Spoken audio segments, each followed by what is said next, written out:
Tongluo by Lin Hui.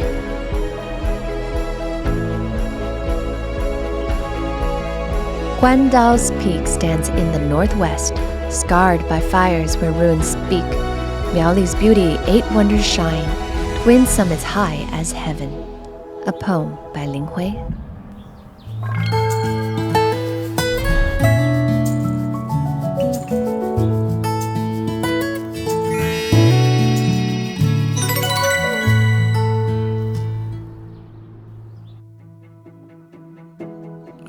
What beautiful weather today. We've arrived at Tongluo Township in Miaoli County. Right. This place is, as everyone knows, extremely famous. That's right. Right now we're standing at the entrance of Daxing Shan Temple. As soon as you step in, you feel a sense of solemnity. The atmosphere here is incredible. Absolutely. And just look at this majestic entrance. It's truly stunning. This place serves as an important faith center for the locals. Exactly. Today I'll begin from Daxing Shan Temple to explore the beauty of Tongluo. Tongluo Township is located in the southwest of Miaoli County. Originally named Tongluo Bay, this area boasts a mild, rainy climate with abundant agriculture. Its chrysanthemums are particularly iconic. Now let's dive in and uncover the charms of this town.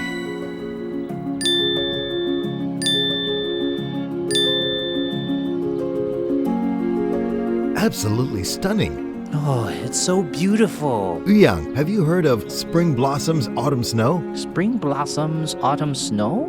In spring, it refers to the famous tong flower blossoms in Miaoli. Have you heard of tong blossoms? Yes, I have. There are entire fields covered with them. They're absolutely stunning. And what about autumn snow? Take a look to our left. It's like a blanket of white snow. Doesn't it look just like snow? It's so beautiful. Hearing you explain it like this, it really makes sense. It does look like snowfall. Exactly. Vast expanse of it. Yes, during this season, this place is famous for its chrysanthemums. Would you like to learn more about them? Of course. Let's go find someone to ask about them. I'd love to. Let's look for a local guide. Hi. Hello, sir. We were just looking down from up there, and this whole area looks so stunning, just like It's snow. absolutely gorgeous. Yes, because here we have November snow. November snow refers to our Hangju flower. Right. How is Hangju different from other chrysanthemums? Hangju is an edible chrysanthemum because Persian chrysanthemums and the larger ones sold in florists are ornamental. The ornamental ones are toxic, but our Hangju is edible. It can be brewed into tea or used in traditional medicine. You can brew it into tea? The chrysanthemum tea we usually drink is made from this variety. Right. Hangju. But why are there so many Hangju here? Why is this place so abundant with it? Here in Tongluo, or rather in Taiwan, over 70% of all Hangju throughout the entire island is produced right here. Other places also grow it, but not in as large quantities. For example, this year we have 60 hectares of output. And since you're harvesting so much here, can we help out? Sure. Can you teach us? Sure, I'll teach you. When we pick them, you need to tilt the flower sideways. Oh, tilted sideways? Yes, tilted sideways. Do it gently. You don't need to use any force. It comes right off. Yes, just like clipping little balls, clipping tiny white balls. Oh, got it. So this entire area is cultivated, but why in Tongluo? Does Tongluo have the best environment for it? Because in Tongluo we have the ideal climate and terrain. There's also the fact that Miaoli is characterized by valleys and depressions. This makes it harder for typhoons to hit our Hangju. Oh, it's much safer here. Yes. Recently, I've been traveling to many places. I've noticed that each township has its own representative agricultural product, a star product. For example, sweet persimmons or strawberries, and for Tongluo, it's the chrysanthemums. From a Brazilian's perspective, we also have chrysanthemums, but for us, chrysanthemums are used as decorative items, just for their beauty and used as gifts. I never thought the chrysanthemums in Tongluo could be used to make tea. I think that's incredible. You're right. Now let's savor the elegance and fragrance of this flower. You have worked hard. Let's first enjoy some chrysanthemum tea. Thank you. It smells so fragrant. I really didn't expect that the Hangju we just picked could actually be brewed into tea. Yeah, because these chrysanthemums are edible, so we can serve it as tea after meals or when guests visit. We can brew this tea to serve to guests. It's so aromatic. Yeah, because it has that unique chrysanthemum fragrance. But I'd like to ask, the ones we helped you pick just now, they were white, right? Why does it seem like there's a yellow one on the table? This yellow one is the Grand Emperor Chrysanthemum. Emperor, as in royalty. It's a different variety. Yes, it's a different variety. It's the largest edible chrysanthemum. This chrysanthemum, besides being brewed into tea, can also be eaten raw in salads. Eaten raw in salads? Yes. Higher-end restaurants will purchase them, then remove the stalk and discard the flower base. They only use the petals and eat them just like that. You eat the petals? Directly? Try it. Really? Alright, let's try. It's different from the regular kind. It has a unique taste and a distinctive fragrance. But being able to eat it raw like this means that your flowers are of high quality, very healthy. Because these flowers are grown with a production history record. Oh, okay. Our Hangzhou chrysanthemums are actually also abundant in mainland China. They grow them in abundance there. But when mainland Chinese importers bring them in, they bring them into the market without a clear source of origin. We only know vaguely the region. Sometimes when these traders bring them in, they aren't even labeled as being from China. Instead, they are labeled as from Miaoli, Taiwan. This happens a lot. This is challenging for the Hangzhou market.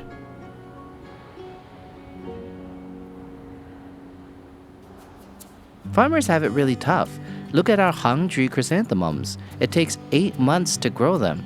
And they also have to face competition from other market rivals, right? And people still say they are really expensive. But think about it. They're meant for consumption or drinking and are supposed to be healthy.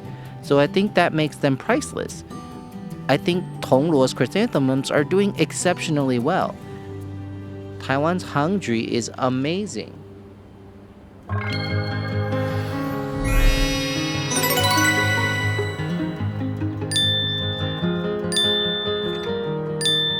Chrysanthemums have not only been admired by countless scholars since ancient times, but also served as inspiration for poetry and songs.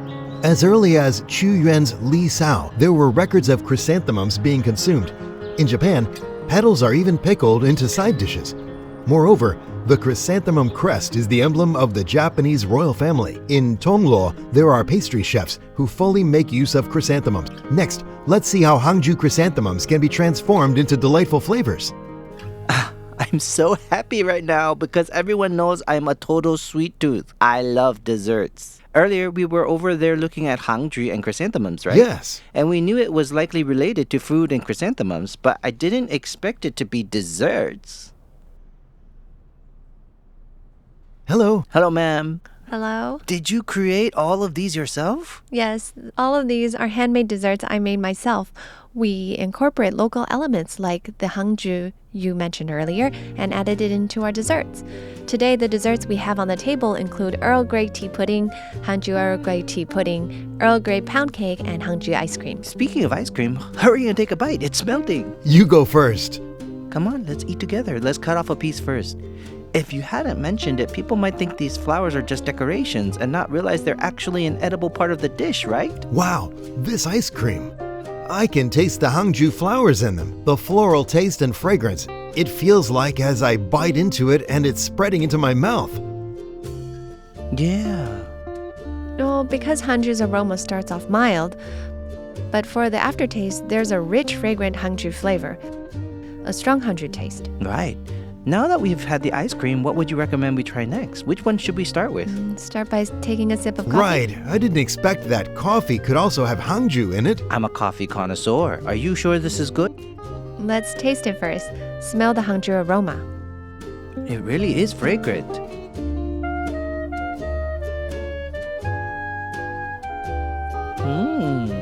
It has a hint of fruity acidity. For today's Hangzhou coffee, we use light roasting. This brings out the Hangzhou flavor better. Its overall taste is lighter. Because I'm actually quite picky when it comes to coffee, I didn't expect the Hangzhou flavor to blend with the coffee so well. Well, as for the pound cake, it's recommended to pair it with tea or coffee for the best experience. It balances out the flavor. Yeah. I have to say, this is really unique. This is the texture my mom and I have been searching for in Taiwan. A denser, more solid cake. It's substantial. Take a look at what's inside. What is this black stuff? Earl Grey tea. Earl Grey tea leaves. It's Earl Grey tea, right? Yeah. You only realize when you cut it open that it looks like this inside. The tiny black bits are so pretty. And on top of it, those are Hangzhu leaves, right? Yeah. Are they leaves? They're Hangzhu petals. Petals, right? Yeah. This is like a piece of art. It's so beautiful. These desserts made with Hangzhu flowers have a subtle floral fragrance and a refreshing sweetness that truly lingers in your taste buds. The cake not only has a unique aroma, but also a soft and delicate texture. Compared to regular cakes, its fragrance is more layered. It's elegant and refreshing. Enjoying it in this old house also adds a unique charm. It's a treat for your taste buds and a fulfilling experience for the soul. Next, we'll continue exploring another delicacy from Tong Luo.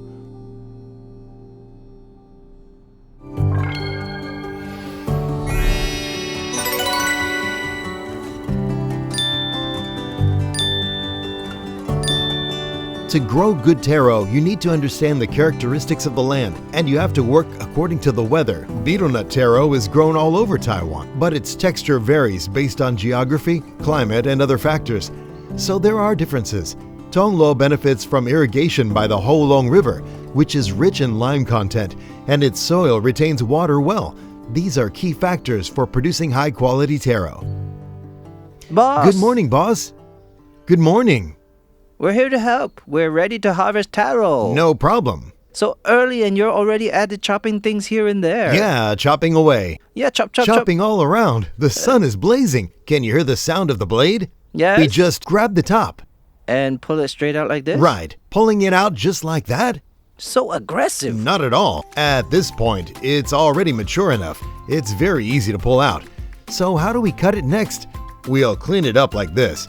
Clean the surface? Yes, we clean the surface. Assess where the top is. Stab it with the knife here. Flip it over and then snap it. It'll come out round. Just like this. Look, you've hit the flesh. That's a loss. We'll be here all day. Let's finish digging them all up first. Dig all day long? That's right, no problem. And boss, I noticed a big pile of taro in the distance. Why are they placed over there? Are we supposed to move them there later? Yes, later we'll throw them over there. Otherwise, if we carry them one by one over and over, it might be... You mean we throw them from here? Do you usually do it this way? Yeah, we usually throw them into a pile from afar. Boss, can you show us how to throw? All right, this good one here will throw it. Hold on. Let me put you in the middle. I want to see your throwing technique. Go ahead. Don't get hit by me. No. You're using a bowling technique? Yes, bowling, because we try to avoid taro hitting taro directly. We aim for it to bounce off the soil and then roll over. Right. Okay. I think my chances are pretty good. Let's try. I'm the Taoyuan Dongdong bowling champion. Yeah, look at that. Whoa, look. I'm so accurate. It rolled right over. Not bad at all. We aim for a general area like that. All right, Yu-Yang, your turn. Okay. Got it. Terrible throw. Close. Now it's my turn. Only made it to the Aim middle. higher. You're too far. You mean about the same. Yu-Yang and I are about the same distance because you don't have the feel for it yet. I can do this for sure. I'm sure I can. There it is. Got it, right? That's just not that hard. Anyway, we just throw them. Just aim for the big pile. A young man returning to his hometown, putting his heart and soul into cultivating the taro fields passed down by his father. They harvest only once a year, allowing the taro ample time to grow. Even if it means spending long hours in the water, they face it all with a radiant smile. This might be why Tongluo's taro is exceptionally rich and creamy. Whether used in dishes or desserts, the texture and aroma are remarkable. Try it, because this is made with just milk and taro. It has such a rich taro flavor. I think taro is amazing. You can eat it savory or sweet. It works with any flavor. When you take a bite, it's so dense. I think its special feature is, I don't know if you can sense it too, but it has so many layers. The outer layer has more a dry cake-like texture, but the inside is so juicy. Your taro filling is all in the middle, right? Right? Yes. I'm curious, did you start off working with taro right after graduating? No, not really. After graduating from university, I actually wanted to become an engineer. An Engineer? Yes, that's so different. So you studied something related to engineering? Yes, I majored in computer science. What made you want to start farming? At the time, my mom's leg was affected by hip joint degeneration. Yes, degeneration. And it made walking painful for her. So we felt her pain as we watched. So I decided to come back and help. You decided to take over. That's wonderful. You're a good son. You just mentioned the quality here is excellent, but I'm curious. We've all eaten taro, but not seen raw taro. I don't think I've ever personally bought taro at the market. If I were to buy it, how should I pick them apart? All right, let this pro give you the tips. Okay, sure. So how do we tell between good and bad taro? This one here is a good one. A good one? Yes, when we scrape it, it'll be very fine. Yes, scrape it, and it'll have a sticky texture. This one here is less fluffy, not as soft and tender. See, it doesn't scrape off smoothly. Oh, it's clumpy. Touch it and you'll see, it feels different. It's gritty. Mr. Chen's taro, with its soft and smooth texture and sweet but not overwhelming taste, is truly unforgettable. Each bite brings to mind the fields where fresh taro is harvested. So natural and pure, but Tongluo offers more than just great flavors. There's also a lingering scent that is worth cherishing.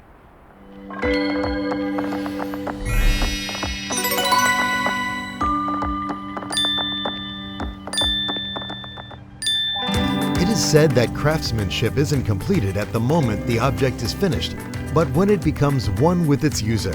In Tongluo, there is a couple, now in the second generation, continuing their family's camphor wood carving. Their exceptional craftsmanship includes works on animal carving and other traditional carving techniques. They also embrace modernity, incorporating new elements to the wood, updating it for modern life. Hey, boss. Ni hao. We just passed by outside and it's quite unique, isn't it? There are all kinds of animals. We saw elephants, lions, and wild boars. And I noticed there's one thing that's particularly common: owls. Yes, that's right. How long does it take to make one of these? About a week. It takes about a week to finish. Such detailed and intricate work.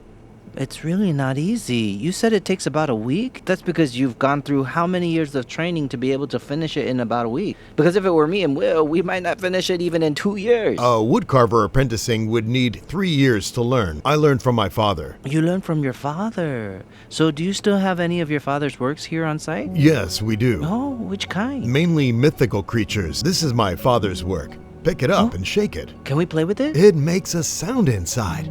Yes, inside it has a treasure hidden in its mouth. This is carved from a single piece. It requires a skilled craftsman to create this. The technique is very difficult. Carving this is extremely challenging. It's definitely not just made by inserting the object after the fact.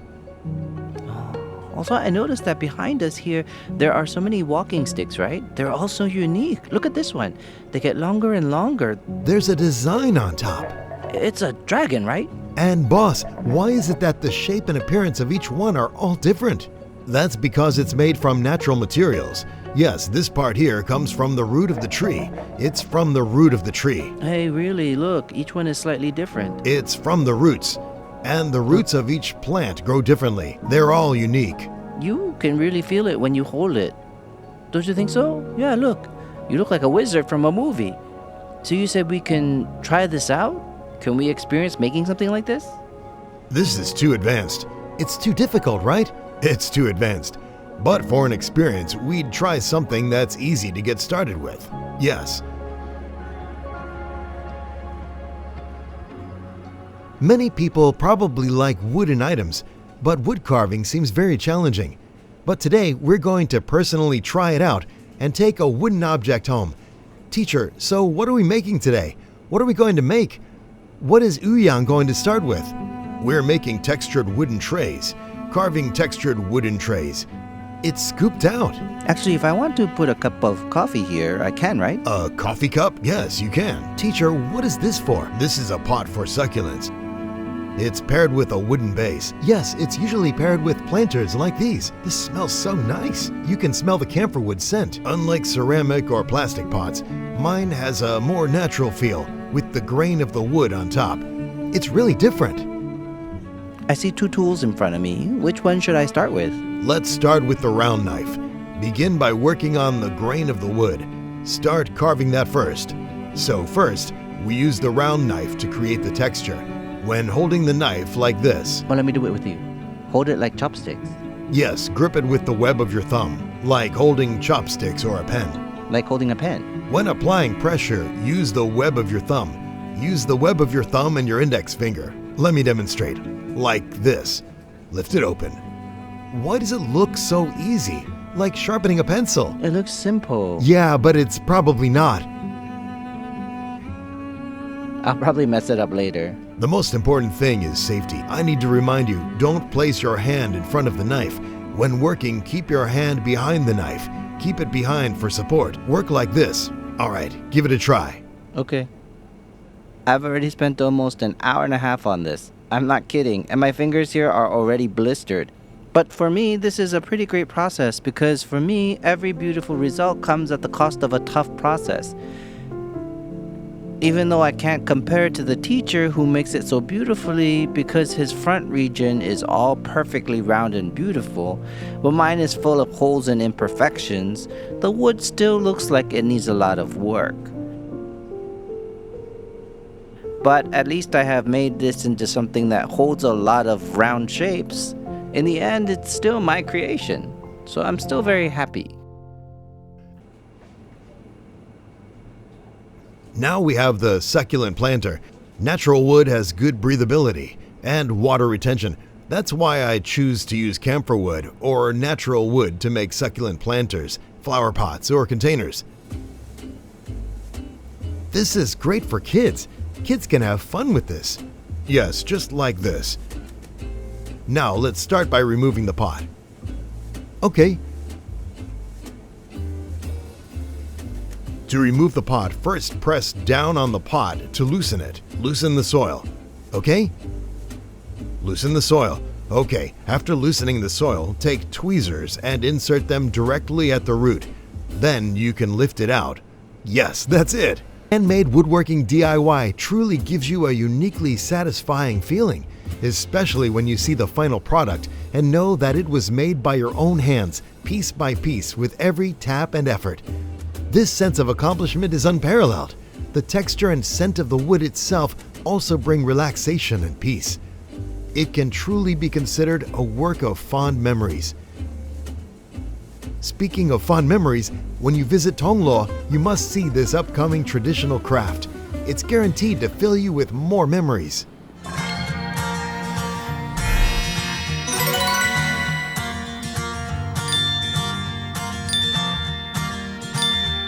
Miaoli was once the home of wine jars. Since the Japanese colonial era, it has been the home of wine jars. Back then, the Taiwan Tobacco and Wine Monopoly Bureau used wine jars for brewing. The vast majority were produced in Miaoli. At its peak, the annual production reached about 450,000 wine jars, an astounding number. Tong Luo Kiln, established in 1967, has been passed down for 3 generations. It preserves the traditional Fuzhou ceramic making techniques. This looks like a tunnel. But this tunnel has no exit. You can come in, but you can't get out. You can't get out. Boss, what is this place? This kiln is called a gas shuttle kiln. How long has this been here? This kiln has been here since 1967, year 56 of the Republic of China, until now. Yes, from my grandfather to my father, to me, the 3rd generation. In terms of size, this is probably the largest in Taiwan, right? This kiln is 16 cubic meters. It's a gas shuttle kiln. It's the largest ceramic firing kiln in Taiwan. The kiln industry here in Miaoli is quite prosperous. So what makes Miaoli different from other places? Because Miaoli has 3 natural resources. They have fostered the ceramic industry over the decades. It's the Miaoli clay, acacia wood, and natural gas. Oh, okay, yes. So you mentioned gas. How hot can it get using gas here? For this, it needs to be fired at over 1200 degrees. 1200 degrees? That's so hot. Yes. So today, do we get a chance to learn more about how it's done? The handmade coil pottery technique at Tong Luo Kiln is an impressive skill. From selecting the right clay to kneading and conditioning the clay, every meticulously crafted step and the final firing process showcases the wisdom and patience of the craftsman. For these large containers, the foundational base preparation is key. Next, let's follow the expert to learn about this rare craft of coil pottery base making. Boss, what is this machine? This is called a clay kneading machine. Yes, it adjusts the clay's softness and hardness to make it just right. Only then can it be used. What's the first step? First, we need to bring over 40 kilograms of clay. 40 kilograms of clay? The boss specifically emphasizes 40 kilograms. Yes, bring it over. Why is it so light? Still so light? Why don't you carry it all over then? Here? Yes. Next, take that, the cutter. This one? Yes, the cutter. We'll cut it into small pieces. Let me show you. Look at this tool. The cutter. It has a wire on it. Phew. Yes, for the clay. We'll cut it into small pieces. Wow, this is so satisfying. It's like cutting tofu. So therapeutic. Look, these are small pieces. So neat and perfect. Like butter. Yes. Yes. Next, we'll start the clay kneading machine. Okay. All right, we'll start the kneading machine. We need to make the pieces smaller. Gently toss them in like this. Okay, let me do it. Yes, make the pieces smaller first. One person cuts and one tosses. All right, then should I cut all of it? Yes, just cut a little at a time and toss it in. Because it can't be done too quickly. We'll just cut a piece and toss a piece. This is so fun.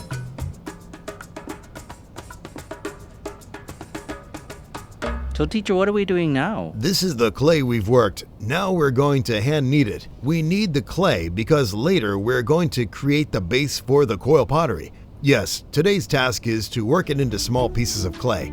This is called the chrysanthemum knead. It's the most basic kneading technique for pottery. We're getting ready to start our coil pottery. For coil pottery, we first need to create the base because without a base it will leak water. So we must have a base. We need to create a solid base. We'll start rotating counterclockwise. All right, let's begin. Okay, use your hands and slowly press it down. Tap it. We need to make it even, so we need to even out the inside. For coil pottery, this step of building up the height is essential, but it's a repetitive process. If you master this step, you can make pieces of any size. Usually when we handle the clay, you do this basic motion. It's like the shape of a 7. All right, hold it like a 7. It really is like a 7. Yes, this is the basic technique. Okay, since it's flat now, we need to make it upright. Make it upright. Yes, so you need to use the separation powder we applied earlier. We'll need to insert it halfway. All right, let's start. Watch carefully. We push inward. Seriously? Push it upward. It's completely different from what I imagined. It's a lot of step by step. We build it up layer by layer. Just like last time when we did the pinch pottery in Nanzhuang. The biggest difference between pinch pottery and coil pottery is this step, right? Yes, with coil pottery you can make larger pieces. Pinch pottery is for smaller containers. Yes, this requires more technical skill and is more advanced. Yes, this requires more technical skill and is more advanced. It also requires physical strength. For such large jars, we need clay coils layered one by one and press them upward. This motion right here is necessary. It's tiring. You have to add one coil at a time and attach it. Coil pottery is one of the earliest traditional ceramic techniques. It starts with a base made from prepared clay. First, the base of the object is formed. Then, using the base as the center, clay coils are added around the base and pressed layer by layer upwards. By circling in a backward motion, the prepared clay coils are placed along the base and wound upward one layer at a time. Each piece showcases the perfect blend of nature and human creativity. Behind the Tong Luo Kiln, there is a local earth god temple that's said to be trending online as a popular healing attraction. Since we're already here, we definitely have to take you to see it.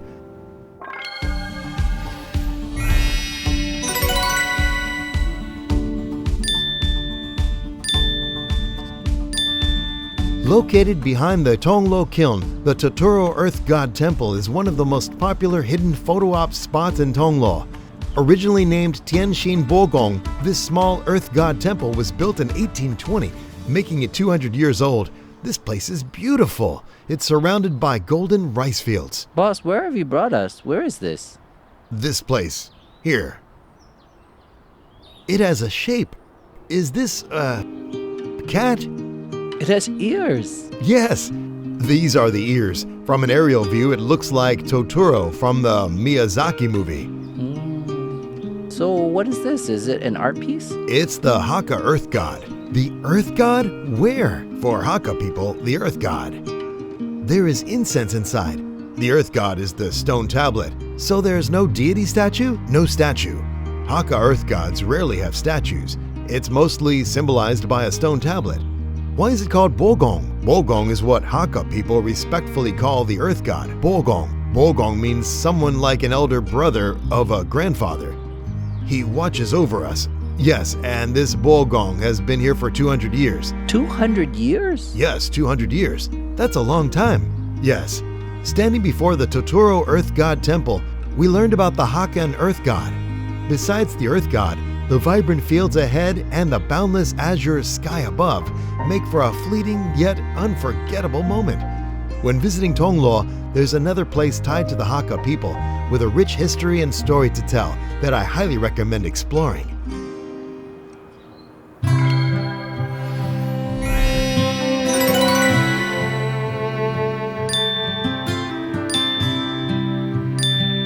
On the streets of Tongluo, there's a restaurant filled with retro toys, newspapers, household appliances, and more. The front section of the building is an almost 100-year-old earthen house.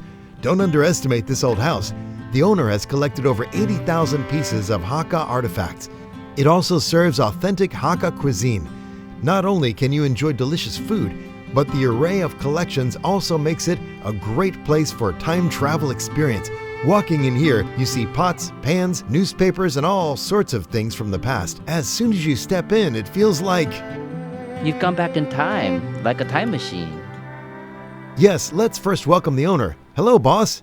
Hello. Hello, boss. What made you start collecting so many things?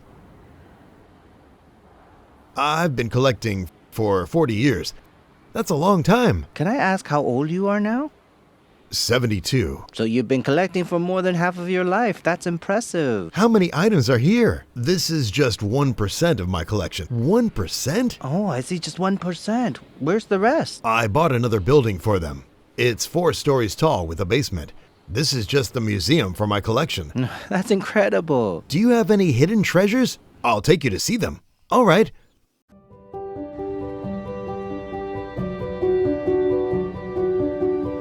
So many things here. Ouyang, you usually iron clothes, right? I do iron my clothes. But this kind of iron you've probably never seen before. This is way too old. Yeah. How old is this iron?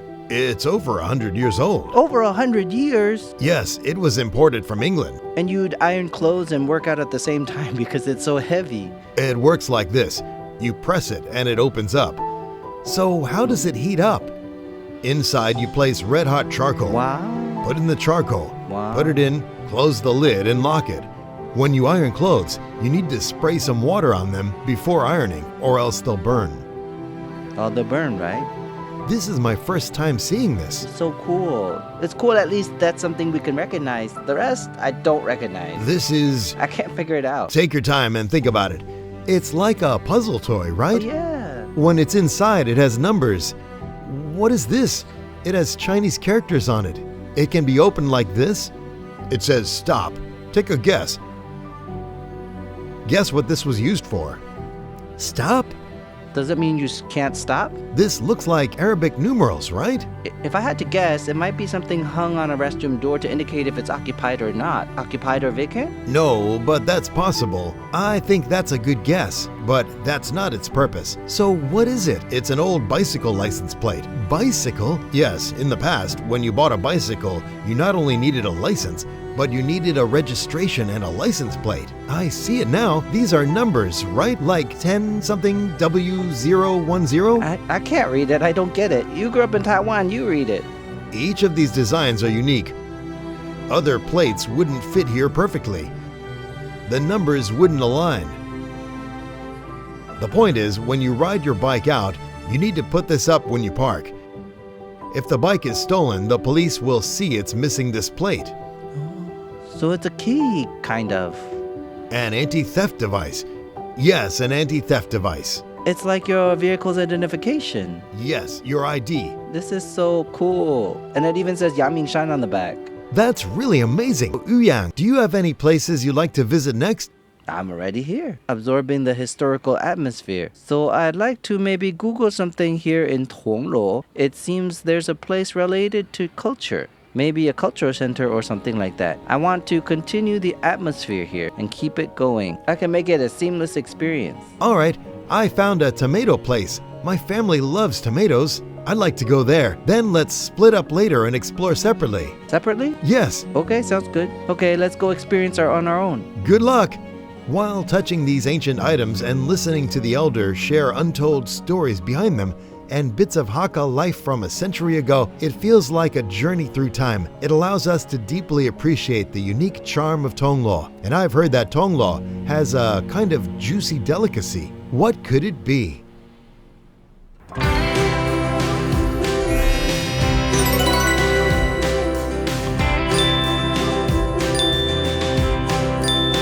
At the foot of Jiuhua Mountain, there's an all-natural tomato farm. They strictly manage the soil and ensure the safety of the water supply. They also insist on safe and hygienic pesticide-free cultivation methods.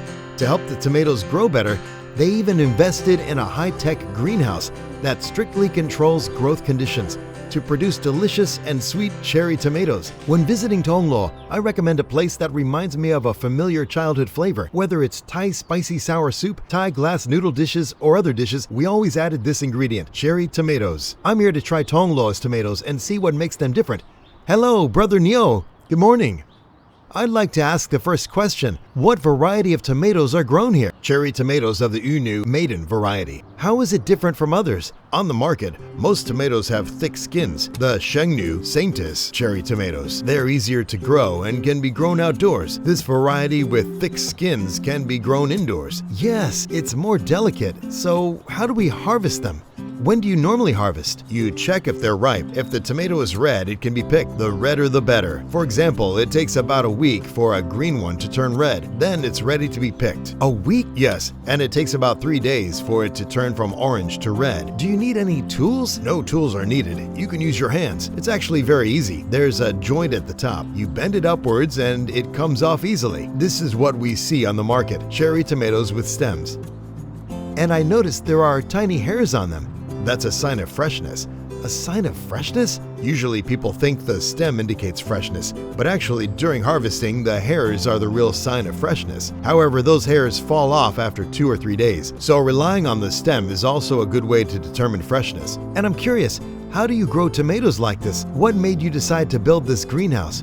It must have been quite an investment, right? Let me put it this way. My farming area is 1 hectare. Just for the greenhouse, I spent around 10 million NT. 10 million? Yes. So this is a significant investment. But to put it this way, with the current abnormal climate conditions, you can't control the weather. So it means you can only make sure that the environment inside is better than outside. I can only prevent certain issues. It's like I'm putting this money up front to invest in preemptive measures. And for you, as we slowly pick them, you have to pick each cherry tomato one by one? How many do you pick in a day? Basically, I don't count the number of tomatoes. In a day, given my large farming area, I hire farmhands to help. My daily output is about 300 to 400 jin, around 180 to 240 kilograms. 300 to 400 jin? Yes, that's a lot. How much does something like this weigh? This is just over 2 jin, about 1.2 kilograms. A full bucket like this would be around 8 jin. I'd like to ask, if I buy cherry tomatoes to take home today, how should I store them and how long can they last? At room temperature, they can last for a week. No need to refrigerate them. A week? Yes, because if you leave them for 2 or 3 days, they'll taste even better than they do now. And if I refrigerate them, how long can they last? At least over 2 weeks. Some of my customers have kept them for a month. Since they're so delicious, I'll give them a try. Can I eat them right here? Yes, you can. They're so juicy. The juice just bursts in my mouth.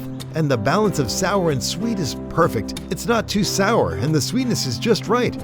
Actually, the tomatoes you usually eat outside are typically 2 days old. That's why you only taste sweetness. Fresh tomatoes have a slight tartness. This sweet and sour taste and the thick skin are the special traits of this variety. They can only be grown indoors. Really? Unu cherry tomatoes have really thick skins.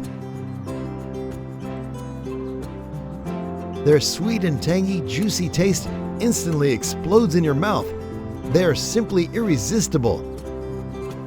After savoring these precious gems of Tongluo, Yuyang seems to have found a place closely tied to Tongluo's history, a culture center that he wants to recommend to everyone.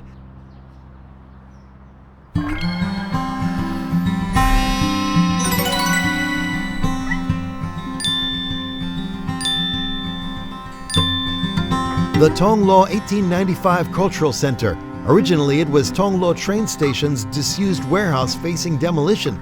2 years ago, a local community group transformed it with themes of Hakka literature, the Yue War, and local revitalization into a cultural and lifestyle center. Personally, I find this item particularly fascinating.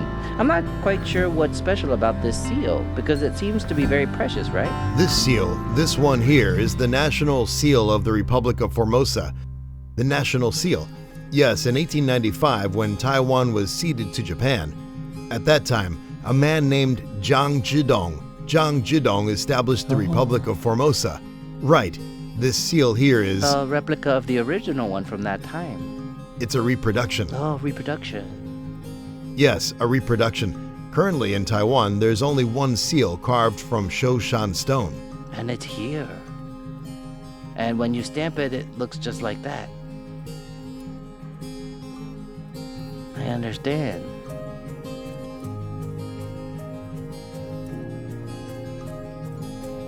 So, Brother Fu, actually, I know that this used to be a train station warehouse, right? Yes, that's what it used to be. When I came in, I saw a room over there with lots of old photos. Yes. This place seems like a ruin, and there was something posted above with an Indonesian name. What was that? That was from Indonesians in the early days, who ran a restaurant here. Yes, because before that, this was a train station transit hub. It was abandoned for quite some time. Then the Railway Bureau planned to reclaim it, demolish it, and turn it into a gravel storage site. Yes, we thought that would be such a waste, so we applied to preserve it. Yes, and now we've made it a local cultural center like this. Yes, I think it's amazing because you've really preserved some of the old designs and parts of the old walls and combined them with modern cultural elements. It's wonderfully done. In this cultural center full of the marks of time, one can closely study Tongluo's place in Taiwan's modern history and its moving legacy of defending the nation, a heroic epic that stirs the heart. You can also personally experience the details of life from that era. It not only enriches the memories of the journey, but also reveals the historical charm of Tongluo and its profound cultural heritage. Autumn's daughter in Tongluo. Everything here is perfectly beautiful. This is Tongluo, as described by author Yen Ai-lin, and it matches perfectly with every touching moment we've experienced today. It turns out Tongluo isn't just about poetic scenery. It also has much to offer through its historical context, cuisine, agriculture, and traditional crafts. In the fusion of the old and new, it weaves a rich and vibrant charm. It's truly worth coming to Tongluo to savor. The breeze here is so soothing. This place is so quiet. The Tongluo Tea Factory. This entire area is covered in tea leaves. It's so beautiful. It's stunning and the breeze is so relaxing. This Tongluo journey, which place left the deepest impression on you? Personally, I like the natural landscapes the most, the nature here. The naturally preserved wood pieces have such unique shapes. They've been passed down along with techniques. I think they're stunning. For me, it was the chrysanthemum fields. An entire field. It was breathtaking. And we've had chrysanthemum tea before. Yes, but the chrysanthemum cake and chrysanthemum ice cream, yes, those are really novel. They were so delicious. Everyone must come and try it. Now let's end by enjoying the amazing tea here. Sure. I'm Will. I'm Ouyang. And this is Linking368 Taiwan. Which town will we visit next? See you guys next time.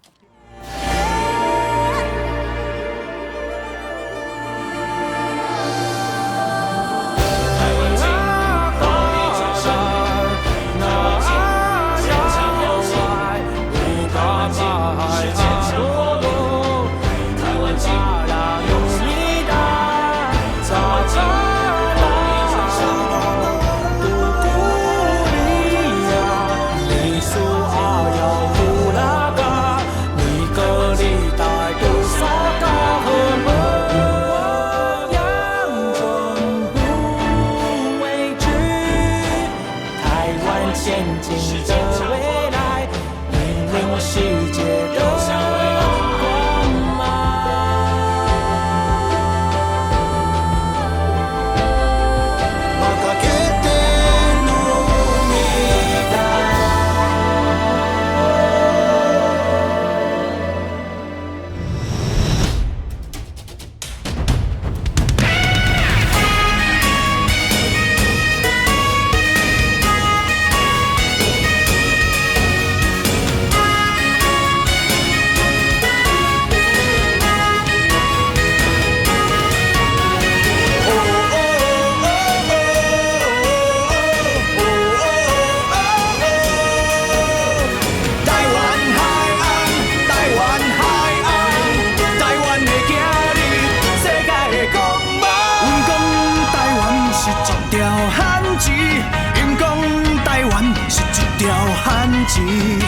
路途西经，充满生命力。